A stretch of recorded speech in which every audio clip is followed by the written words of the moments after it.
GALOR entitled The Journey of Humanity, the Origins of Wealth and Inequality.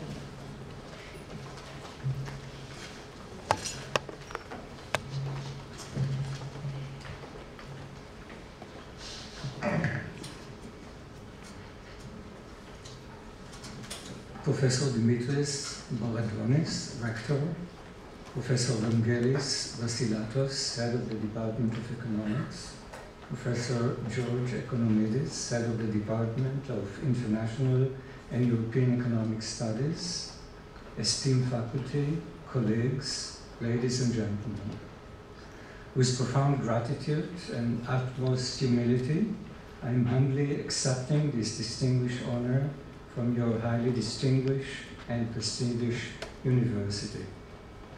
This momentous milestone represents the culmination of years of unwavering passion and unequivocal dedication in my relentless quest of knowledge.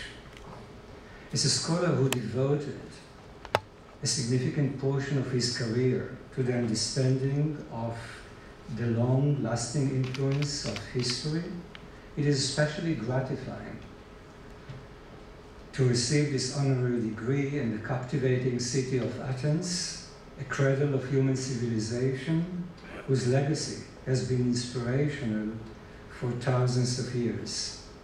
I am deeply honored to be recognized in a place that has nurtured the greater minds of Socrates, Plato, and Aristotle. To be associated with this legacy is truly humbling.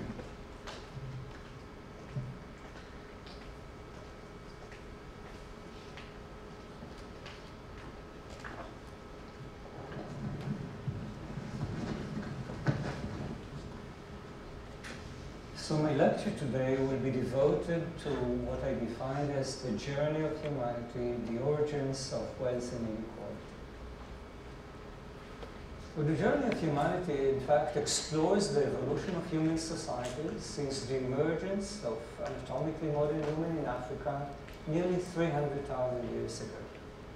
And it attempts to resolve two of the most fundamental mysteries that surround this journey. What I defined as the mystery of growth, namely the roots of the dramatic transformation in living standards that occurred in the past 2 centuries after literally thousands of years of stagnation, and the mystery of inequality, namely the origins of the vast inequality in the wealth of nations, why some countries are rich and others are poor, and why inequality has increased so tremendously in the past 200 years. Now, over most of human existence, human life, as suggested by Tom Hobbes, was dusty, brutish, and short. In fact, it was remarkably similar to that of other species on planet Earth. Humans were preoccupied by survival and reproduction. Living conditions were very close to the subsistence level, and they did not differ greatly across time and across space. In fact, only a few centuries ago, 1/4 of newborns did not reach their first birthday, and nearly half of them did not reach their reproductive age. Large number of women perish during childbirth. Life expectancy fluctuated in a very narrow range of 25 to 40, and rarely exceeded 40. And perhaps most strikingly, an economic crisis did not lead to belt-tightening, but rather to masturbation and extinction. And then, in the past 2 centuries, the world has experienced an incredible metamorphosis, a dramatic transformation in living standards within and across societies. Income per capita in the world as a whole has increased 14-fold, life expectancy has more than doubled, and a great divergence took place in living standards across countries and regions of the world. Now, to illustrate this metamorphosis, consider for a moment residents of Jerusalem at the time of Jesus, nearly 2,000 years ago, and whisk them in a time machine forward to Ottoman ruled Jerusalem at the beginning of the 19th century. This will be nearly a 2,000-year jump in human history. Despite this dramatic change in the time horizon, these individuals will be able to adjust instantaneously to the new environment. Past knowledge will be largely applicable. Technological progress would be merely incremental. Occupations would require very similar skills, and life expectancy would not change, and as a result of it, would not require a change in the orientation of individuals. Now, take these individuals from 19th century Jerusalem and bring them to Jerusalem of today. This would be a modest jump of 200 years in the course of human history. Nevertheless, this will be a shocking experience to individuals. Past knowledge will be largely obsolete. Technological progress would appear as a witchcraft. Occupations would require incomprehensible skills. And perhaps most dramatically, life expectancy would instantly double. And as a result of it, would require a future-oriented mindset. A mindset that can take education decisions, saving decisions, and life cycle decisions. So something very dramatic occurred in the past 200 years, something that did not occur in the earlier 300,000-year period since the emergence of Homo sapiens in Africa. So in contrast to a popular view that living standards has improved gradually in the course of human history, in fact, it is technological progress that has improved gradually in the course of human history, but technological progress converted into larger population rather than richer population. And consequently, the change that occurred in the world economy in the past 200 years represent what I will define as a phase transition, namely a dramatic transformation that occurred in the world economy once a tipping point has been reached. So if you focus for a moment on the evolution of income per capita in the past 2,000 years, you see this dramatic eruption.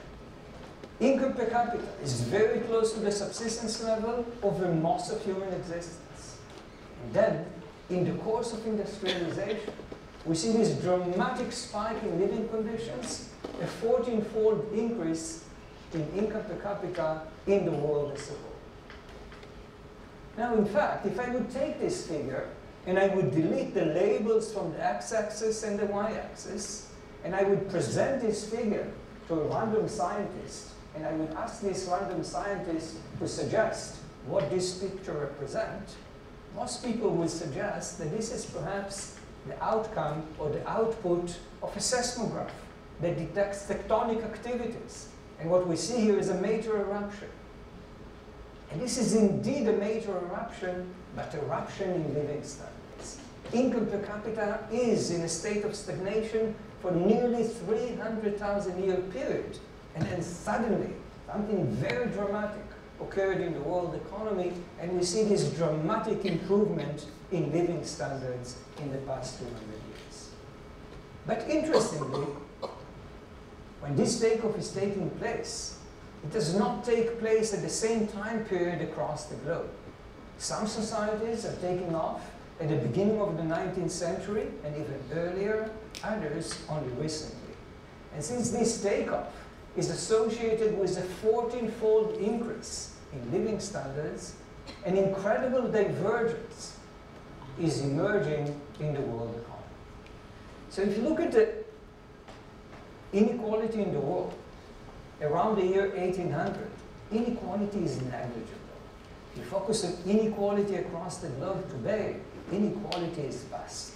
And much of this inequality is associated, as I said, with the differential timing of the transition from stagnation to growth. Or to use the jargon that is commonly used by economists, it is the extensive margin that mattered for inequality across the globe today as opposed to the intensive margin. Namely, it's not the evolution of societies within the modern growth regime that is operating and is generating this inequality. It is simply based on the differential timing of the transition from stagnation to growth across the globe.